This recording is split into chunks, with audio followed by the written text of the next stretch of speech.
Bonsoir et bienvenue, c'est le Grand Talk de retour après donc ce week-end. J'espère que vous vous portez bien. Nos amis sont présents ce soir. Daouda, bonsoir. Gandhi Koué, bonsoir. Bonsoir Christelle. Élisée Moloube, bonsoir. Bonsoir Christelle, bonsoir chers amis, bonsoir chers téléspectateurs. Barry, bonsoir. Bonsoir Christelle, bonsoir à tous les supporters de Messi. Et des sujets chauds nous attendent, on démarre maintenant.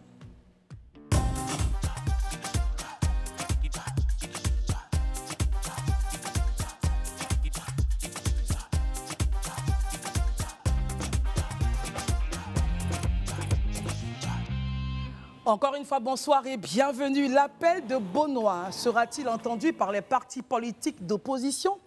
Telle est la question. En tout cas, en meeting dimanche dernier, l'ancien président Laurent Gbagbo est candidat à la présidentielle de 2025, bien qu'il ne soit pas encore inscrit sur la liste électorale, a appelé à l'ancien appel pressant à l'union à toutes les forces politiques de l'opposition. Messieurs, essayons de regarder le fond et la forme de tout ce qui s'est passé dimanche du côté de Bonois. Daouda, commençons par vous. Question bâton, on dira, pourquoi Bonois? Mais c'est très important de savoir cela. D'accord, question bateau, effectivement. Je pense que Bonois, parce qu'aujourd'hui, de mon point de vue, j'estime que Laurent Gbagbo a envie de prendre les anciens ingrédients pour faire une nouvelle sauce. Parce qu'on se rappelle que c'est en 90, au plus fort du multipartisme, qu'il avait lancé son premier meeting dans cette ville-là de Bonois. Voilà. Et donc, c'est là-bas aussi qu'il lance un appel à l'opposition, à le rejoindre. Et je vais essayer de paraphraser ce qu'il a dit, j'ouvre mes bras pour que l'opposition me rejoigne et autres. Mais bon, moi, de mon point de vue, quand j'écoute un Laurent Gbagbo dire qu'il ouvre ses bras, je me demande finalement, en fait, la phrase m'a amené à me poser des questions. Alors il dit, j'ouvre mes bras et j'appelle mes collaborateurs à accepter de discuter avec tous ceux qui veulent nous rejoindre dans ce combat. Daouda? Voilà. Et donc, j'avoue que la phrase me pose des questions. Pourquoi, Daouda? De quelle gauche, de quelle opposition parle M. Laurent Gbagbo? Celle qui est là, le MGC, voilà, Afin Guessan. Donc, si c'est le MGC de Simone Hervé Gbagbo, okay, si c'est le FPI de Pascal Afin Guessan, si c'est le COJEP de Charles Blé Goudé, voilà, je m'interroge profondément quand on sait que ces trois partis, mine de rien, depuis son retour de la haie, ont mis son leadership en doute. Et moi-même, je me pose des questions. Quand on sait que les dissensions entre les protagonistes sont tellement profondes et au-delà de ça, c'est tellement frais dans l'esprit, je me demande comment est-ce qu'ils vont pouvoir s'unir à quelques 15 mois des élections. Premier point.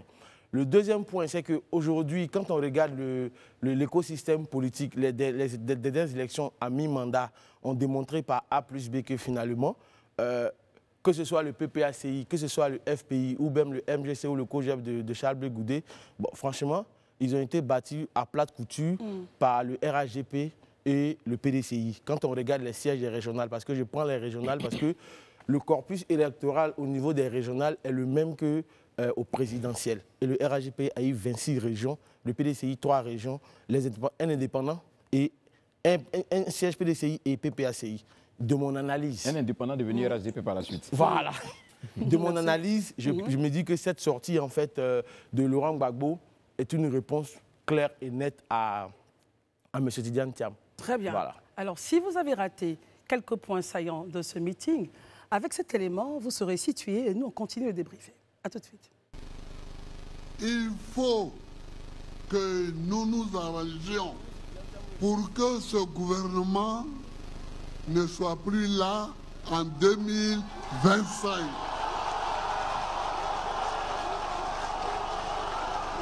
Il faut que ce gouvernement ne soit plus au gouvernement en 2025.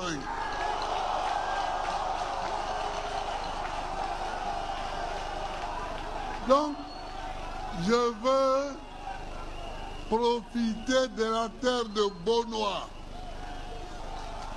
J'ouvre les bras. Tous ceux qui veulent un rassemblement clair, politique sain pour battre ce gouvernement, j'ouvre les bras, je les attends.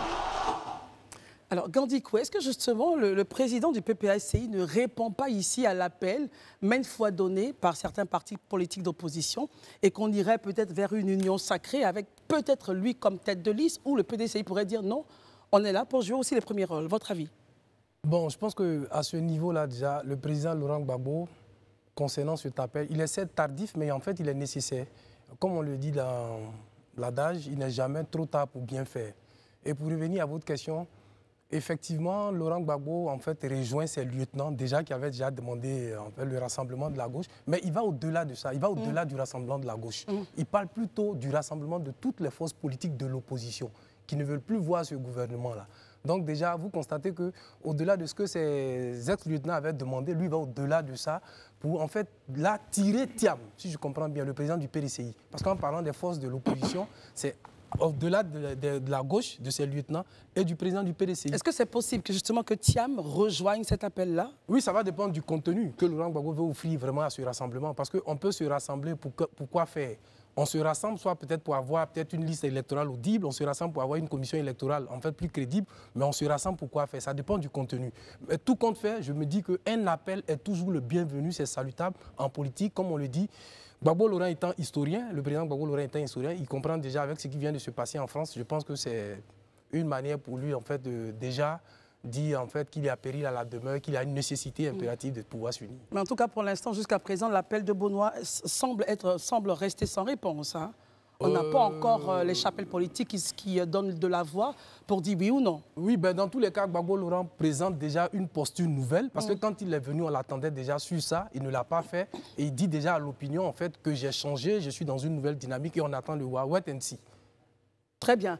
Merci beaucoup, Gandhi. Écoutons maintenant Élisée. Élisée, moi, je reviens avec vous pour Beaunois, le choix de Beaunois. Vous allez me donner votre point de vue, mais aussi, il se raconte que la libation aurait été refusée, justement, à l'entame de leur agenda dimanche dernier, quand on sait ce que la libation en Afrique représente à toute entame de cérémonie. Votre point de vue? Oui, c'est vrai qu'on a été vraiment habitués à chaque fois qu'il y a des manifestations d'une telle envergure, notamment politique, d'assister à des libations, même parfois quand c'est des manifestations, pas forcément politiques, même, je vais dire, sociales, éducatives et autres. À chaque fois, on a eu quand même droit à ces libations-là. On ne sait pas exactement pourquoi il n'y a pas eu de libation. Hier, même malgré le fait que, je vais dire, l'animateur ait à maintes reprises annoncé que la libation aurait lieu, on n'a pas eu la libation. On ne sait pas les raisons véritables pour lesquelles j'ai essayé de sonder 2-3 personnes, je n'ai pas eu vraiment de retour. Mais comment est-ce que vous analysez cela, vous, en tant que bon Africain? Ben, je reste un peu sur ma faim. Ce d'autant plus qu'avant même que le président Laurent Gbagbo ne vienne sur la place du meeting, il a été salué les autorités coutumières de la ville de Beaunois, c'est-à-dire le roi et toute la chefferie. Voilà, donc pour moi, je m'explique difficilement le fait qu'en dépit de ce fait, cette notabilité ne soit pas venue là. Je ne veux pas me précipiter dans des conclusions, mais je pense que c'est quand même quelque chose sur lequel il faut quand même s'interroger et puis chercher à trouver des solutions. Peut-être que dans les jours à venir, bon, les semaines à venir, on aura plus d'ample explications là-dessus. Je ne vais pas supputer vraiment longtemps sur cette question. Revenons sur, je veux dire, le meeting en lui-même, l'appel de Laurent Gbagbo. Mais je pense que Laurent Gbagbo ici essaie, il faut comprendre deux choses. Il essaie dans un premier temps de rattraper, je pense, quelque chose qu'il a manqué de faire quand il est arrivé. C'est quoi? L'émiettement aujourd'hui de la gauche. Mais en réalité, qui en est le premier responsable? C'est Laurent Gbagbo. Il faut qu'on ait le courage de le dire. Quand vous venez, et il y a déjà un conflit qui existe entre Affi N'Guessan et certains de vos lieutenants, je pense que l'attitude qui était indiquée de faire, c'était de mettre tout le monde autour de la table, faire baisser les tensions, régler toutes les rancœurs et mettre le parti en ordre de bataille vraiment de façon, je vais dire, dans la cohésion. Ça n'a pas été le cas. Il a dit ouvertement, il a dit devant tout le monde, on laisse l'enveloppe vide et on part avec le contenu de l'enveloppe. Déjà, de facto, il avait décidé donc de faire sans les autres. Ça a été le cas aussi pour le MGC, qui ne s'est pas reconnu dedans, qui à un moment s'est senti marginalisé, qui allait de son côté. Aujourd'hui, je ne dirais pas le COJEP, parce que le COJEP n'a jamais appartenu au Front populaire en tant que tel, même si c'est vrai qu'il avait un penchant, voilà, une acquaintance avec le FPI, mais n'a jamais été vraiment au cœur du FPI. Si aujourd'hui, il estime que l'heure est venue d'ouvrir les bras et de recevoir tous ceux qui veulent venir avec lui pour aller, tant mieux. Si ça peut nous permettre d'assister à des joutes électorales vraiment enlevées, je n'ai aucun souci. Mais une chose est certaine, sur laquelle permettez-moi de revenir dessus, ce que je trouve vraiment fondamental, il faut regarder, il faut minutieusement analyser le discours du président Gbagbo. Il dit, il ouvre les bras et il donne l'ordre à ses lieutenants de discuter avec ceux qui veulent venir rejoindre. C'était ma prochaine question pour vous, Élie. Ça veut dire que cette union dont il fait l'écho en ce moment se fera à ses conditions, lui, Laurent Gbagbo. C'est-à-dire? C'est pas parce qu'il a dit venez que tout le monde va venir. Non, vous viendrez, mais ça sera à mes conditions. C'est-à-dire les conditions qu'on va définir de marche, là, c'est ça que vous allez suivre. Il a dit aussi, pour ceux qui viendront, évidemment, il ne s'agit pas de venir et dire on va rouler entre griffes. C'est ce que je suis en train de dire. Donc il dit quelque part, parce qu'il ne dit pas j'appelle l'opposition à une union sacrée. Il vous dit j'ouvre mes bras. Ça veut dire quoi pour vous, j'ouvre mes bras? Mais j'ouvre mes bras, c'est moi. En fait, c'est moi. C'est-à-dire quand vous viendrez là, vous viendrez dans mon escarcelle en réalité. C'est-à-dire vous ne venez pas pour jouer les premiers rôles, non. Mais vous venez et puis moi, Gbagbo. Je suis le candidat? Moi, non, pas forcément le candidat, mais le chef de file en réalité. Celui qui va porter l'opposition. Donc vous venez vous mettre sur mon escarcelle et puis on va à mes conditions. C'est ce que ça veut dire. Est-ce que c'est possible? Justement, vous vous souvenez, cela quelques semaines sur le plateau, j'ai dit que moi je pense que ça sera difficile parce que le président Laurent Gbagbo que je vois ne voudra jamais une coalition de l'opposition qui sera dirigée par une autre personne que lui. Ce n'est pas possible. Il a des raisons, parce que premièrement, historiquement, il va estimer qu'il est le leader, c'est-à-dire que historique en termes d'opposition. Naturel, on va dire. Voilà, donc sur cette base-là, et puis au regard de la récente histoire de la Côte d'Ivoire, tout ce qu'il a vécu, pour lui, le légitime aujourd'hui à être vraiment cette figure de proue-là de l'opposition, pas quelqu'un d'autre à part lui.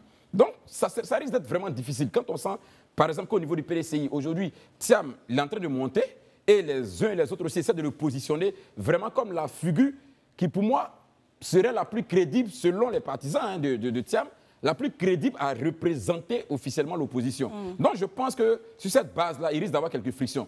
Sans oublier qu'on ne perd pas de vue le fait que le contentieux électoral n'a pas encore été vidé. Parce que, si vous vous rappelez, il y a eu des unions, des listes collégiales qui sont parties à des élections. Il y a eu des endroits où ça a été facile, mais il y a eu des endroits où il n'y a pas eu d'unité, il n'y a pas eu d'union, où l'arbitrage a été difficile. Ça, ce contentieux n'a pas encore été évacué. Donc tout ça doit être évacué et puis on verra si effectivement cette union aura lieu. Barry, est-ce que l'appel du président du PPACI arrive un peu trop tard quand on sait que la politique, justement, c'est aussi le chic d'apprécier la situation présente, se mettre ensemble, même quand on a des divergences, pour faire face à un adversaire?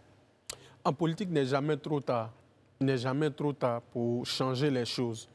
Mais je vais commencer mon intervention par cette citation de Martin Heidegger. Oui. Il dit, ce n'est pas par les paroles que s'engagent les décisions, mais c'est seulement par le travail. Je veux dire quoi par là?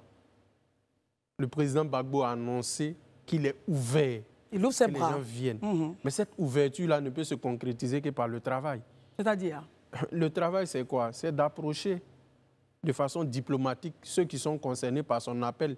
Parce que moi, je me dis, vu l'envergure du personnage, ce n'est pas quelqu'un qui va dépendre de quelqu'un d'autre forcément, mais c'est quelqu'un qui a besoin d'être épaulé. Parce que c'est lui qui veut être président de la République. Et c'est lui qui a une certaine assise parmi ses lieutenants qui sont partis. Élisa a cité Charles Blé Goudé tout à l'heure. Il a bien fait de préciser que le COJEP ne faisait pas partie de l'ancien FPI. Oui. Mais son épouse, Mme Simone Yves Gbagbo. D'ailleurs, Benoît et Laurent Gbagbo, c'est deux symboles. Le symbole de la démocratie en Côte d'Ivoire avec le premier meeting de 90, si ma mémoire est bonne. Et le deuxième symbole, c'est sa belle famille, Benoît. Son épouse vient de là. Donc, il y a... Bon. Écoutez... Oui, mais c'est l'ex, il faut être précis. Bien sûr. Donc, il a ces deux liens-là avec Benoît.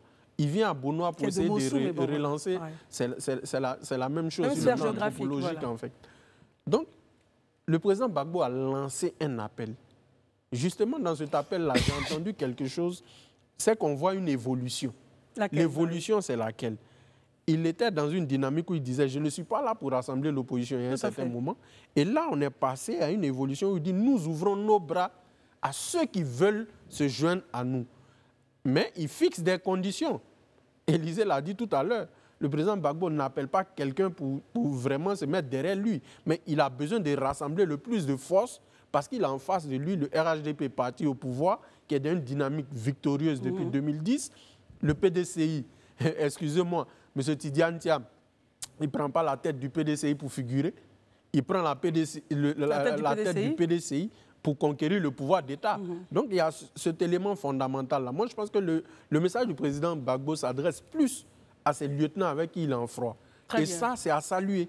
Parce qu'un homme d'État, à un moment donné, quand vous prenez des décisions, vous voyez que ça ne va pas, vous changez de dynamique. J'ai une question pour vous, Barry. Est-ce que vous pensez que justement, après un tel appel, des séances de travail, des consultations, justement, vont être faites avec les partis d'opposition pour avoir un langage commun? Ou vous dites c'est à eux de partir vers lui? C'est ce qui doit se faire. Maintenant, on n'est pas dans la tête du président. Peut-être il sait comment s'y prendre. On peut pas, c'est vrai, ça a été ses hommes. Oui. Ça a été ses hommes à un moment donné. Il faut le préciser.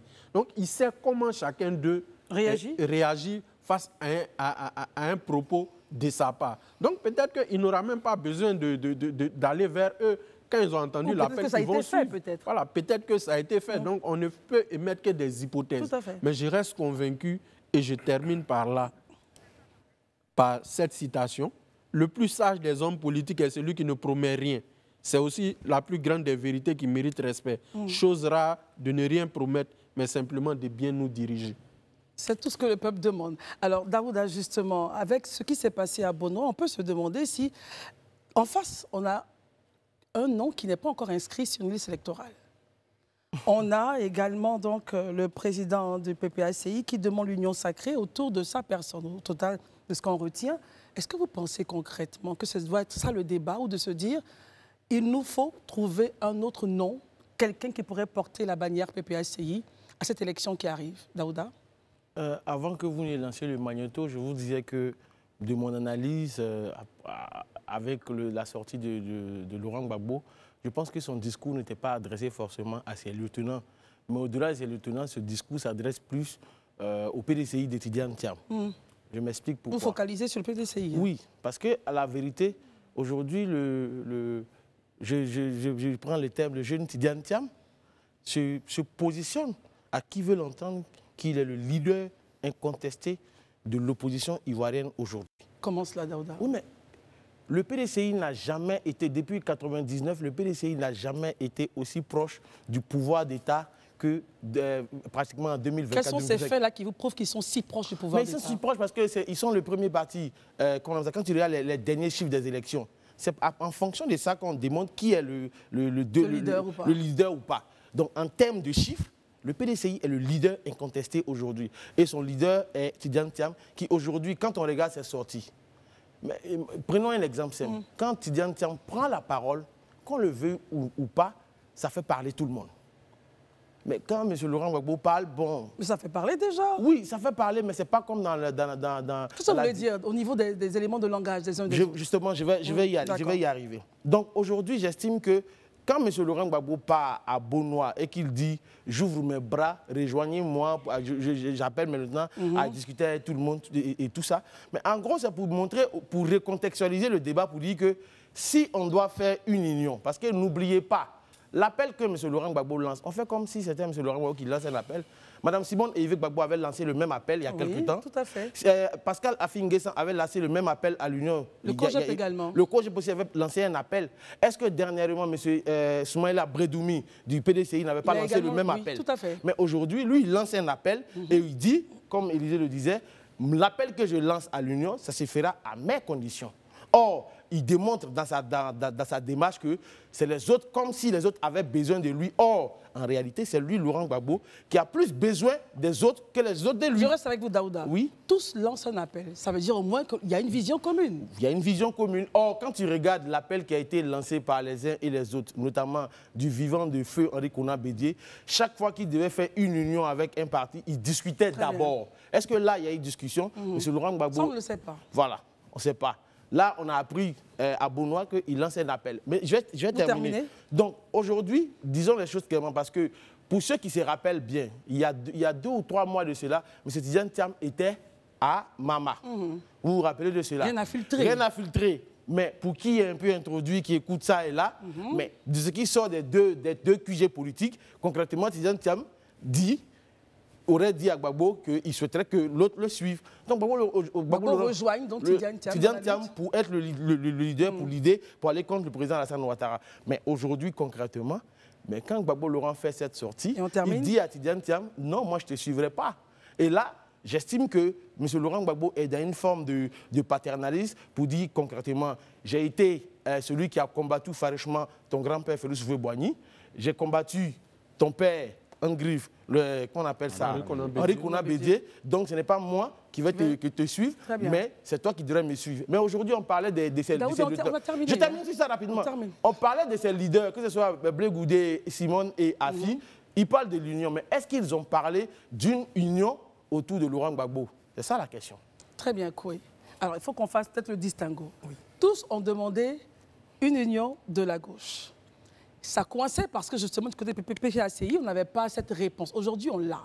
Mon point est le suivant. Quand il dit « je veux une discussion franche, une discussion sincère, une discussion honnête », pensez-vous qu'au niveau du PPACI, on se dit « attention, on a en face des personnes qui portent peut-être le même combat que nous, mais qui ne seraient pas sincères. Non. Il faut faire attention. » Comment est-ce que vous le décryptez, cette phrase? À ce niveau-là, je pense que Gbagbo Laurent déjà veut rassurer.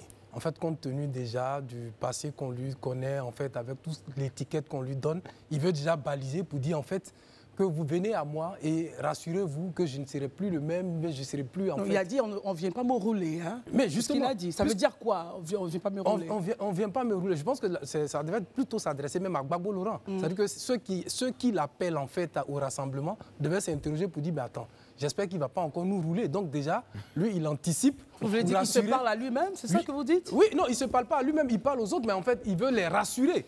Parce qu'aujourd'hui, vous savez, en fait, dans le paysage politique ivoirien, que Gbagbo Laurent, on le prend, en fait, comme, excusez-moi, depuis Guéhi Robert, comme le boulanger. Donc déjà, oui, bon, c'est ce que les Ivoiriens, hein, en fait, ses amis politiques, il a dit lui-même déjà lors du forum.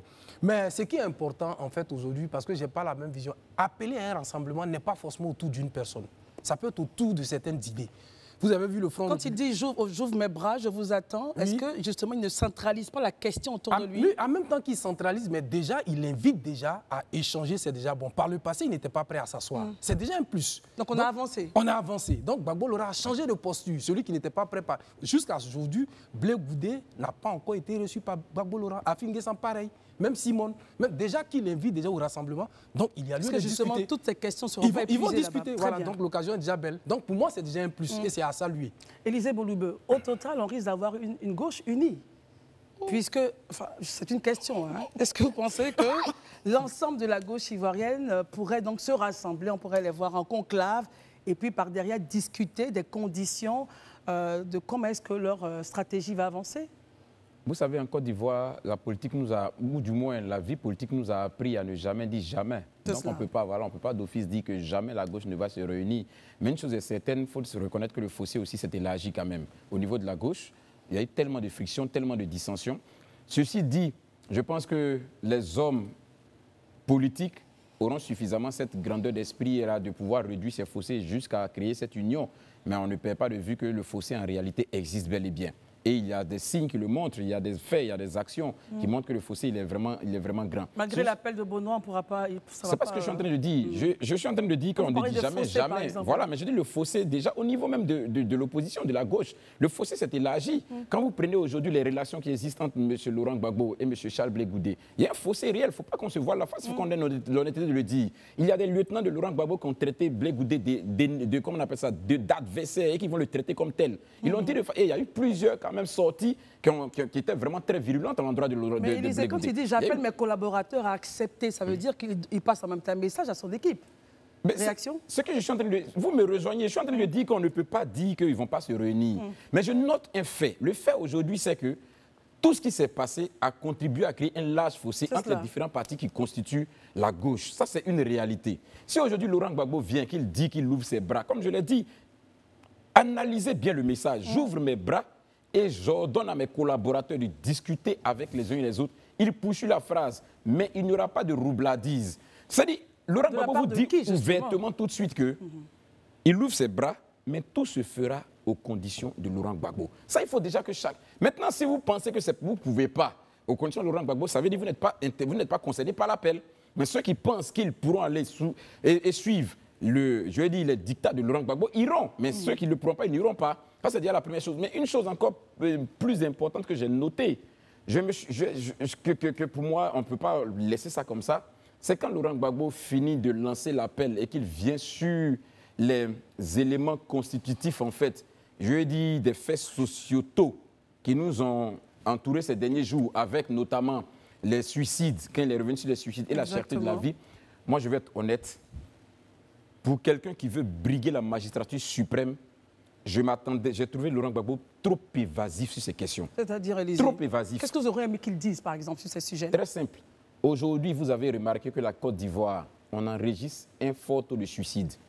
Après analyse, après enquête de mes services, après avoir minutieusement mené des investigations, aujourd'hui, les Ivoiriens sont plus enclins au suicide parce que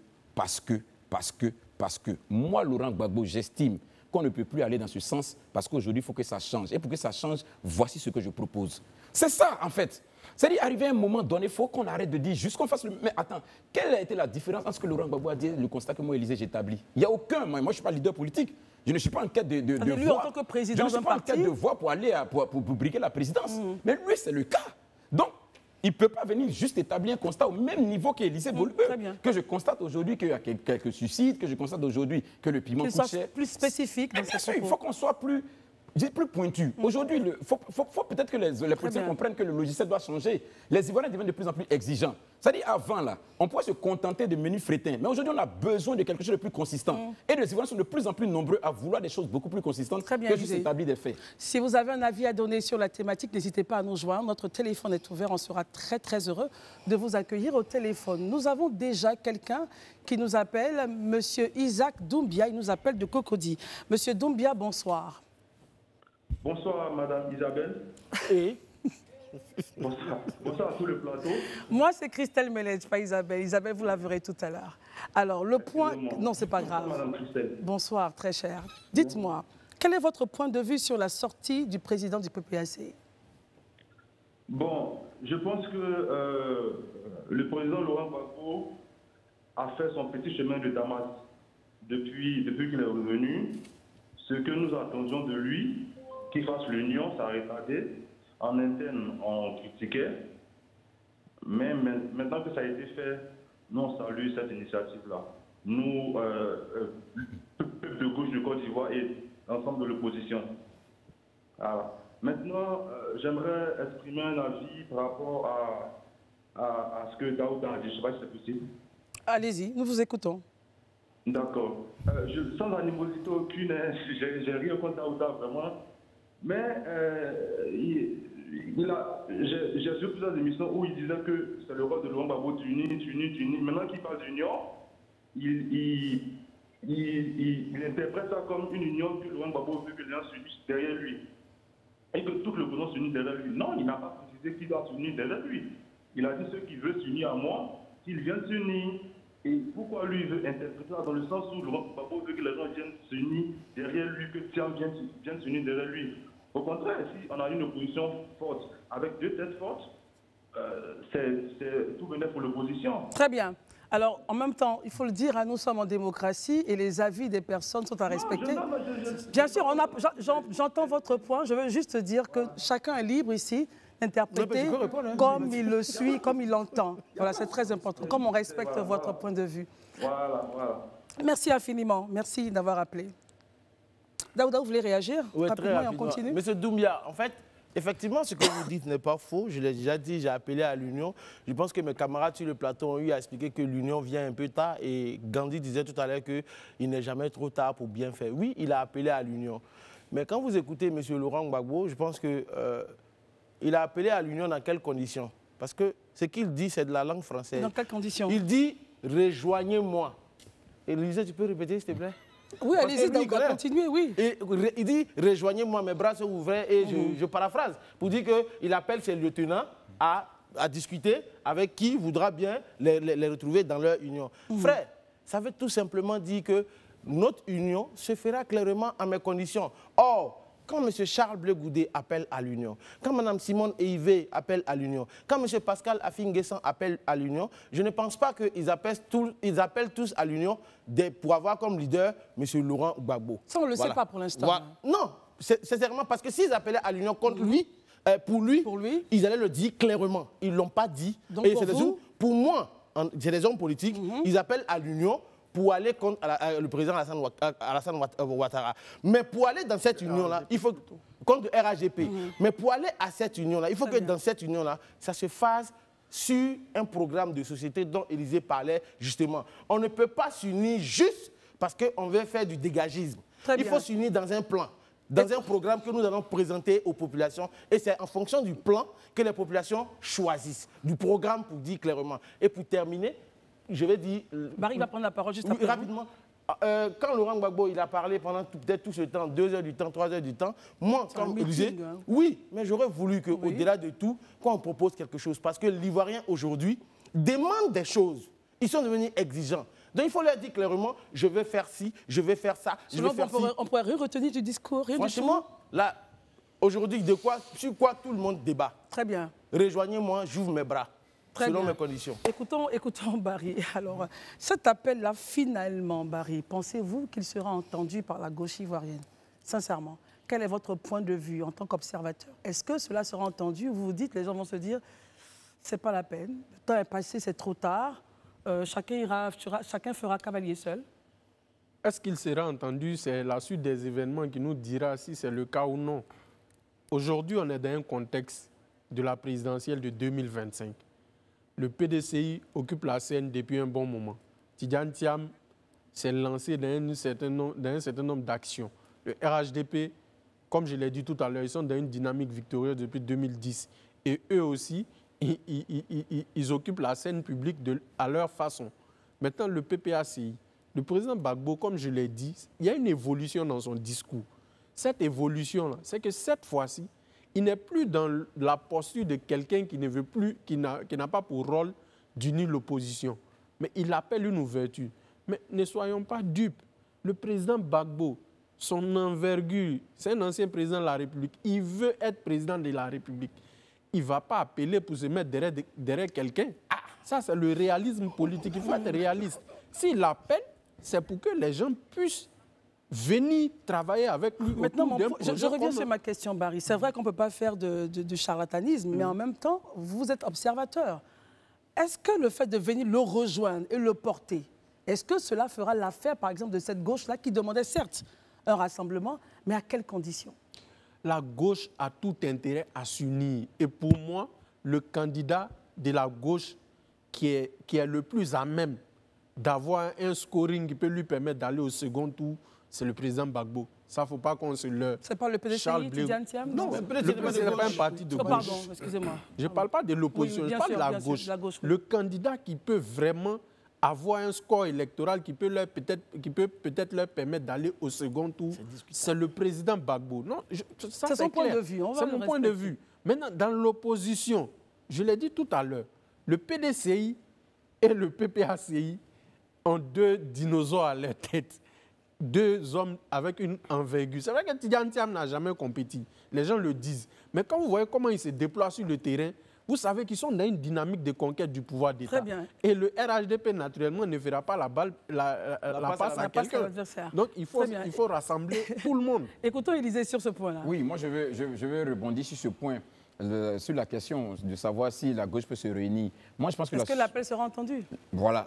Pour que l'appel soit entendu, il y a un préalable pour moi. Lequel? Contrairement à ce que Laurent Gbagbo dit d'ouvrir les bras et de recevoir, c'est plutôt à Laurent Gbagbo d'aller vers ces personnes. J'explique pourquoi. Je l'explique. Vous savez que le Charles Blé Goudé, avant qu'il ne vienne, a fait une démarche, plusieurs courriers, des demandes de rencontre de Laurent Gbagbo. Mais jusque-là, c'est resté lettre morte. Simon Evé Gbagbo a pris ses distances avec Laurent Gbagbo pour tout ce que nous savons. Afin Guessan a été purement et simplement relégué au second rang, traité d'enveloppe vide. Vous voyez que c'est des paroles et c'est des actes qui sont rentrés dans, je vais dire, dans la conscience populaire.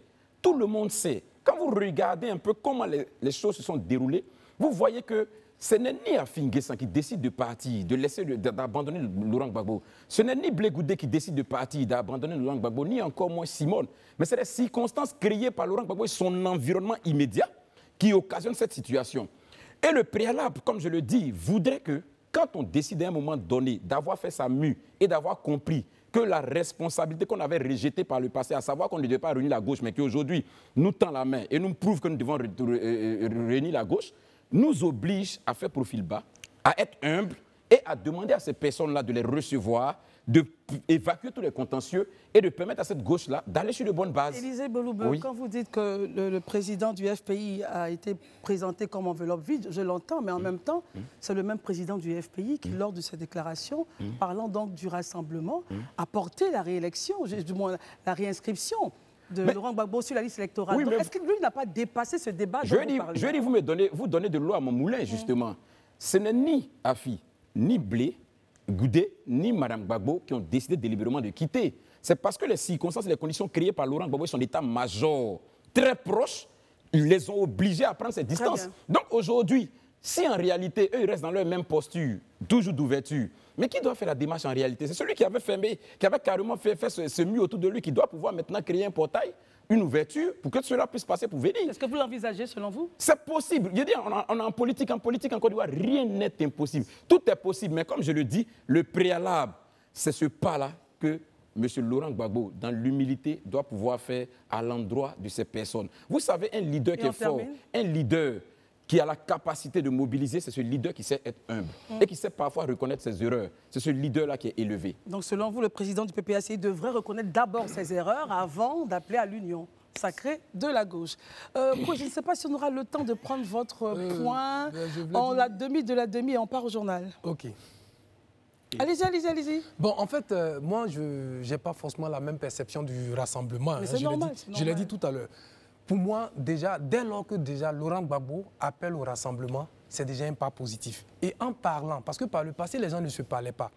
Qui l'eût cru, Bédier et l'actuel président de la République ont fini par se parler. Il y a eu des propos plus durs que ça.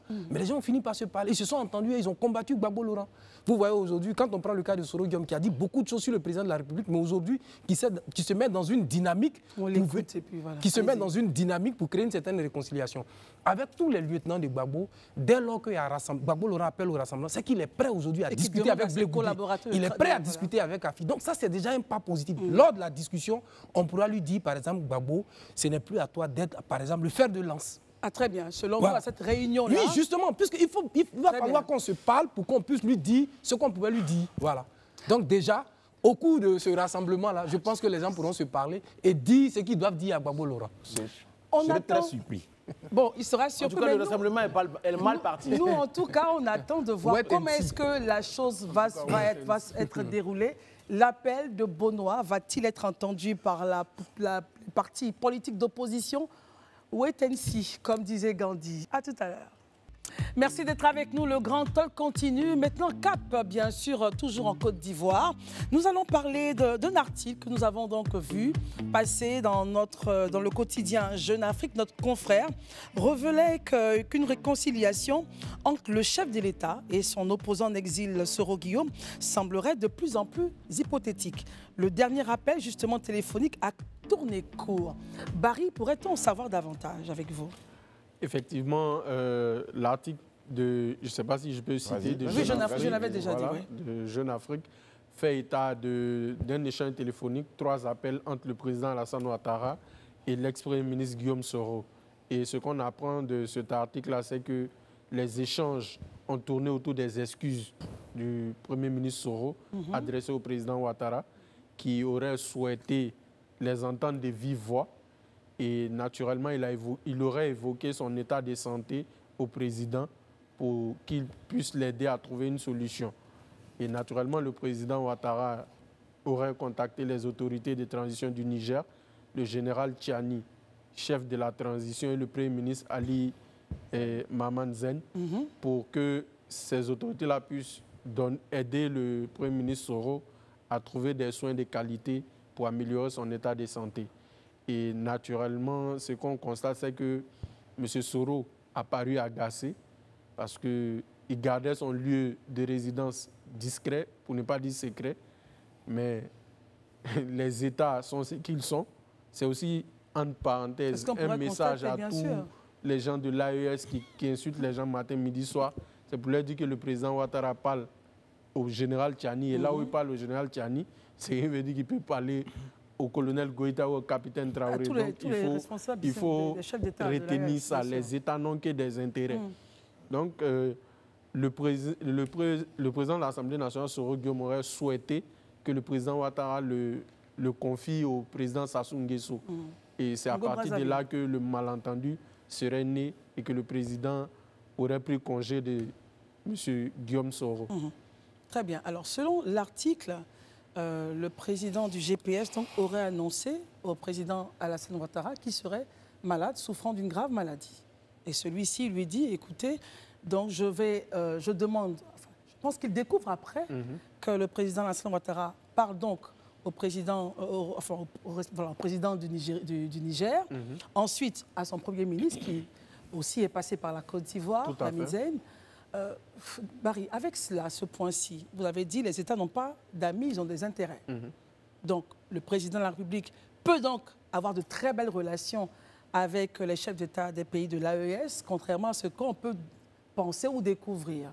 Belle relation, je n'irai pas jusque-là, mais les contacts ne sont pas totalement rompus. Bien sûr. Les canaux diplomatiques existent. Et je pense que ce qui a un peu surpris M. Soro, si on veut faire une analyse en profondeur, c'est qu'il ne s'attendait pas peut-être à ce que le président sache qu'il est au Niger.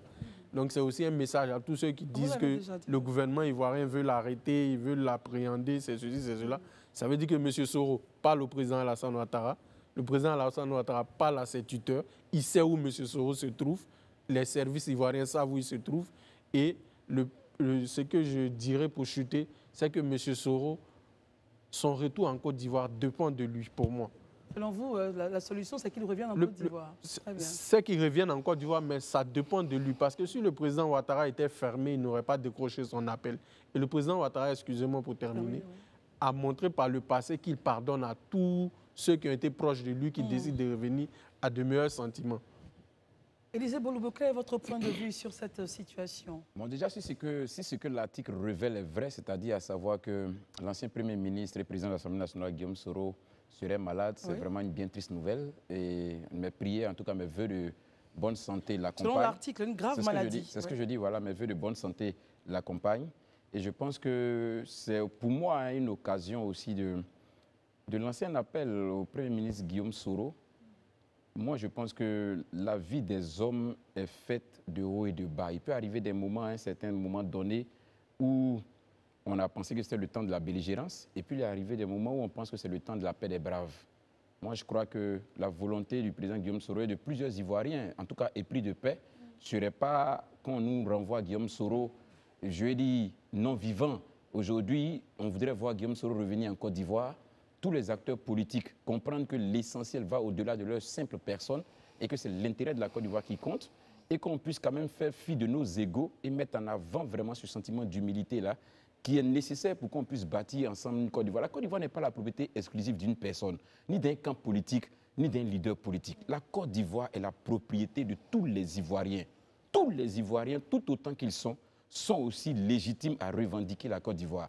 Donc, à un moment donné, je crois que c'est une situation qui doit pouvoir nous permettre de comprendre que le plus important n'est pas notre personne, n'est pas forcément la conquête du pouvoir, mais le plus important, c'est d'être ensemble avec sa famille, avec ses frères et pouvoir vivre ses jours tranquillement, en fait. Gandhi Koué, le fait que le président lui dise vos excuses de vive voix et ensuite qu'il prenne le soin d'appeler le chef de la junte du Niger, le Premier ministre, pour dire oh, ils vont s'occuper de vous, ils vont faire en sorte que vous ayez les soins adéquats. Comment est-ce que vous appréciez l'attitude du chef de l'État? Je pense que le président a eu un comportement paternel. En fait, c'est un père. Et comme il a toujours dit lui-même, Soro est son fils et il s'est comporté en père. Mais je pense que, comme l'a dit déjà Élisée, Soro gagnerait à rentrer au pays. À l'heure actuelle. Pour vous, c'est la voie de sortie. Hein. Oui, pour lui, en fait, il n'y a que... C'est la seule issue, en fait, pour lui. En fait, il gagnerait. Parce que c'est bien bon de dire qu'il a appelé le chef de l'État, oui, mais il a appelé à quelle fin? Qu'il rentre au pays. Aujourd'hui, on a des diplomaties, il y a les chefs religieux qui sont là, il peut les prendre à témoin.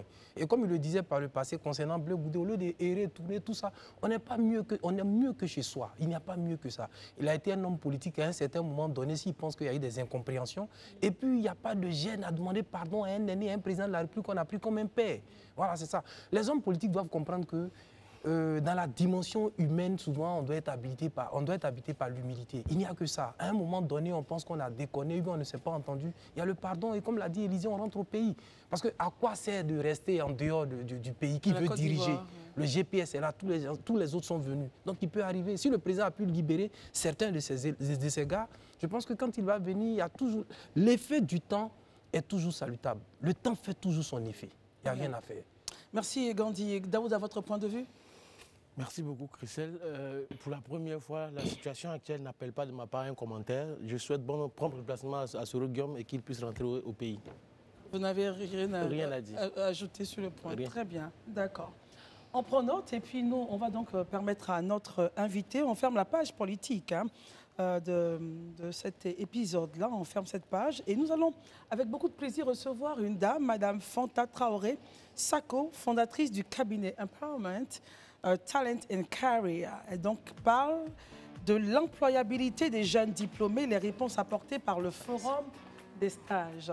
Bonsoir Madame. Bonsoir. Bienvenue. Merci. Merci d'être avec nous ce soir. Le Forum des stages en direction des jeunes diplômés. Belle initiative. Oui, tout à fait. D'ailleurs, merci de m'inviter. C'est notre plaisir. Vous êtes encore plus belle en vrai.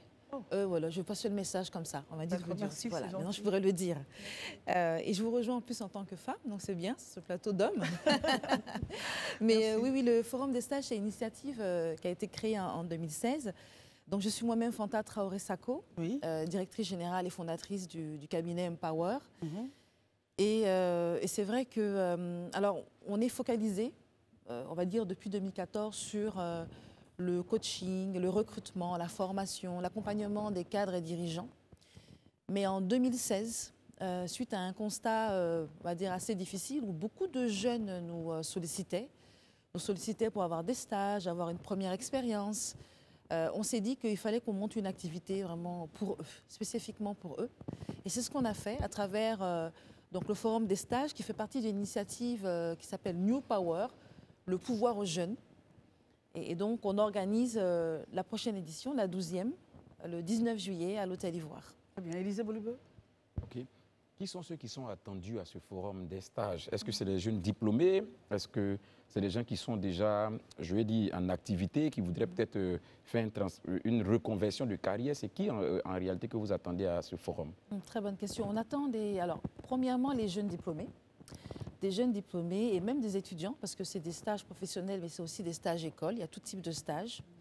On attend les demandeurs d'emploi qui sont diplômés depuis un certain temps, mais qui ne trouvent pas d'opportunités professionnelles. Et ceux qui recherchent de la formation professionnelle et de la reconversion professionnelle.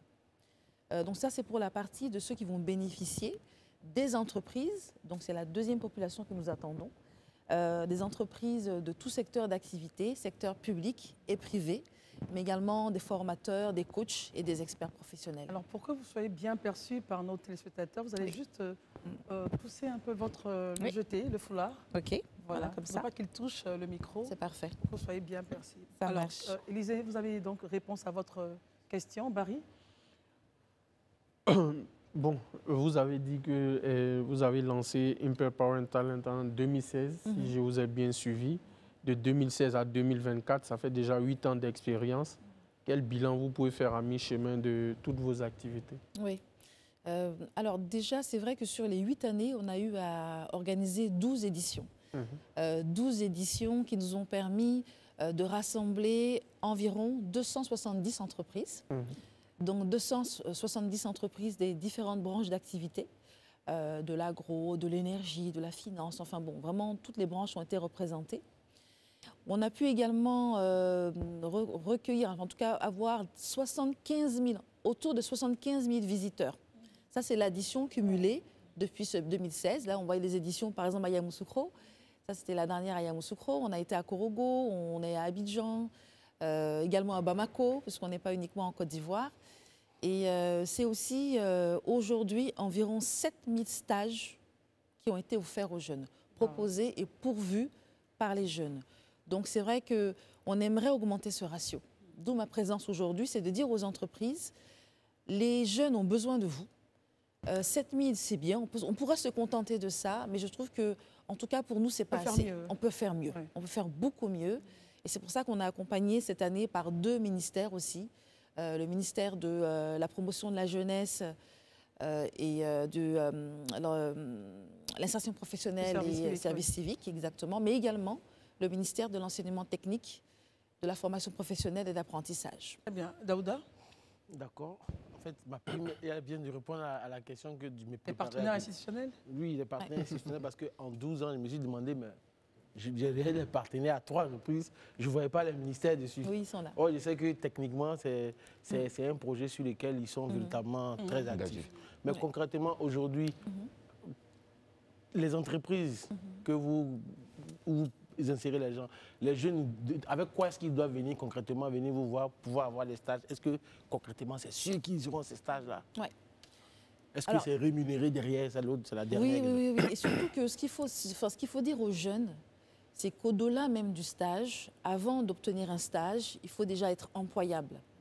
Et c'est vrai qu'à la sortie de l'école, ou lorsqu'ils n'ont pas eu d'activité, ils ont du mal à s'intégrer au marché d'emploi. Ils ont du mal à comprendre comment on doit se comporter, quelles sont les compétences qui sont recherchées. C'est quoi être employable pour un jeune? Quels sont les indicateurs? Très bonne question. Pour être employable, déjà, il faut déjà connaître le marché du travail, connaître pouvoir établir un bilan professionnel, se dire, voilà, je suis diplômé de telle filière, j'ai la capacité aujourd'hui de rechercher dans tel domaine, vers telle entreprise, vers tel secteur d'activité. Je dois développer telle compétence, notamment les compétences comportementales, puisque les jeunes n'ont pas ce bagage technique. Oui, les soft skills. Les soft skills, exactement. On est en plein dedans. J'ai vu que vous avez animé sur des thèmes sur ce sujet-là. C'est exactement ça. Ce sont vraiment ces compétences comportementales qui doivent développer pour pouvoir être employables. Mais comment, justement, ces jeunes-là, est-ce que ce n'est pas trop facile de leur dire qu'ils devraient être outillés quand ils n'ont pas reçu ces outils? Parce que recevoir ces outils, les soft skills et tout ce dont vous parlez, il faut être renforcé en capacité pour le faire. Moi, j'ai même envie d'ajouter, si ces jeunes-là, vous dites qu'ils doivent avoir ces soft skills. Est-ce qu'ils ne doivent pas aller à ces stages-là finalement, puisqu'on sait que c'est en forgeant qu'on devient forgeron. En se trompant, en tombant, en échouant, qu'ils vont apprendre finalement. Mais c'est pour ça qu'on veut qu'ils viennent au forum des stages. Est-ce qu'on ça permettrait qu'ils aient le temps de comprendre tout ça? Alors, honnêtement, il y a des conférenciers qui viennent au forum des stages. Si on ne comprend pas, c'est que vraiment, on n'a rien suivi, parce qu'ils sont très bons. C'est leur travail, ils forment sur ces questions-là.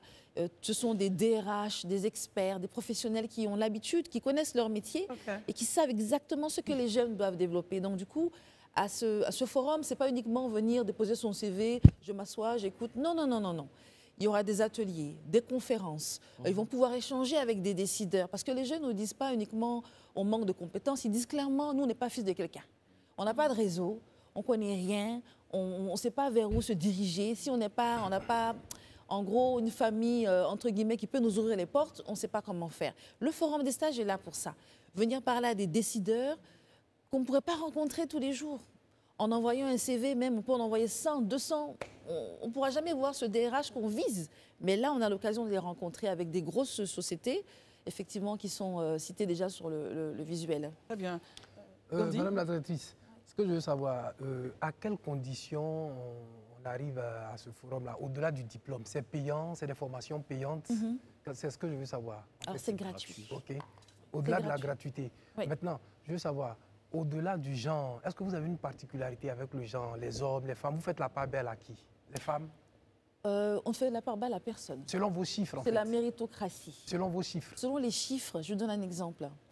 Moi, c'est vrai que je suis économiste et aussi dans l'énergie, électricienne de formation.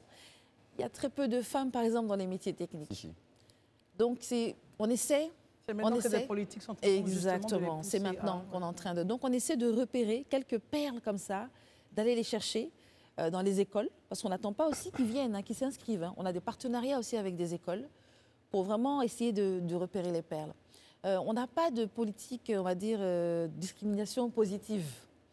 On se dit que c'est la méritocratie. Tu viens, tu te développes, tu as ta chance, rencontre des décideurs, et fait en sorte de pouvoir être employé, ou au moins d'apprendre, même si tu ressors sans stage. Combien de personnes vous attendez à ces journées? À peu près 10 000. À ce jour-là, on a à peu près 5 000 inscrits, si on compte ceux de la plateforme et ceux qui nous ont déjà répondu sur les réseaux sociaux. L'année dernière, on a atteint près de 12 000 inscrits, donc on s'attend à peu près à la même chose. Mais cette année, là, quand même, le plus, c'est qu'on a plus d'entreprises. Alors, vous êtes aussi sur l'Afrique de l'Ouest et oui. tout cela. Est-ce qu'en Ivoirien, est-ce qu'il y a des échanges, par exemple, sur des Ivoiriens qui pourraient aller travailler au Burkina, d'autres, le Bénin qui peut venir ici? Ça se passe comment concrètement? Oui. Est-ce qu'il y a cette possibilité-là? Oui, alors il y a ces possibilités, mais étant des deux pays, hein, je peux le dire, les Ivoiriens sont très bons. Et les Ivoiriens sont très bons. Ils sont bons. Ils sont bons. Bon, c'est peut-être le système aussi éducatif qui fait que voilà, ce n'est pas le même, il n'y a pas eu la même histoire, la même économie, etc. Les Ivoiriens sont très employables en Afrique. Ils sont recherchés pour certains métiers. Maintenant, pour d'autres... Lesquels, par exemple? Alors, tous les métiers finance, par exemple la finance, le juridique, certains métiers techniques, par exemple, il y a des métiers qui ont été très peu développés par ailleurs. Je vous donne un exemple. On va avoir là bientôt le métro à Abidjan. Oui, bien sûr. On va avoir des spécialistes rail, on va avoir des spécialistes transport. Clairement, par rapport à certains pays de la sous-région. Même dans l'hydrocarbure. Oui. Voilà, exactement. Dans l'hydrocarbure, dans le pétrole, découvre. Exactement, tout à fait. Alors, ce n'est pas seulement que les métiers support, mais aussi les métiers techniques. Ah non, on a quand même des bonnes ressources. Et puis, on a des jeunes qui sont très smart. Et c'est pour ça qu'on s'est dit, mais on ne peut pas rester comme ça. Il faut qu'on fasse quelque chose pour cette jeunesse. Justement. Pour que, oui. Est-ce que, je reviens sur ma question, est-ce qu'on aura des échanges, par exemple? Alors, ce jour-là, voilà. Alors il n'y a pas d'échange. Pas d'échange. Parce que, alors, on a organisé le forum à Bamako, pour votre information, là, au mois de mars. Donc, il y a quelques mois. Et avec les remue-ménages politiques, on voulait faire venir des jeunes pour témoigner. Pays, par exemple? Du Mali, par exemple. Et on n'a pas pu l'organiser. Là, rien que ceux qui, c'est très difficile. Même ceux qui sont chez Empower, parce qu'on a du personnel là-bas, c'est difficile. Donc du coup, on s'est dit, on laisse l'année passer et puis les années prochaines, voilà, exactement, tout à fait. Alors on rappelle les dates. Oui, alors c'est le 19 juillet à l'Hôtel Ivoire, au Palais des Congrès, et on espère bien que. Une seule journée? Oui, c'est une seule journée. Tout ce monde là. Ça pourra tenir avec. Si à la volonté, c'est possible. Mais là où je vous rejoins. C'est une seule journée, mais après, c'est des sessions de coaching. Ah, ok. Et donc là, on fera en sorte, ça sera tous les mardis à 19h, via le Job Booster. On organisera des sessions pour suivre tous ces jeunes, justement sur les soft skills, les compétences techniques. On invitera vraiment des personnes de pointure pour participer, en tout cas, à ces sessions. Très bien. Élisée voulait donner donc de la voix pour une dernière fois. Oui, moi je voulais juste rassurer madame pour lui et tous ceux qui posaient la question de une journée. Oui. Quand on est en quête d'opportunité et qu'on est assoiffé de réussite, même quelques minutes peuvent être déterminantes. Donc une journée, pour moi, c'est vraiment suffisant s'il y a la volonté, s'il y a cette envie-là vraiment de pouvoir changer sa trajectoire. Et surtout quand on a de bons...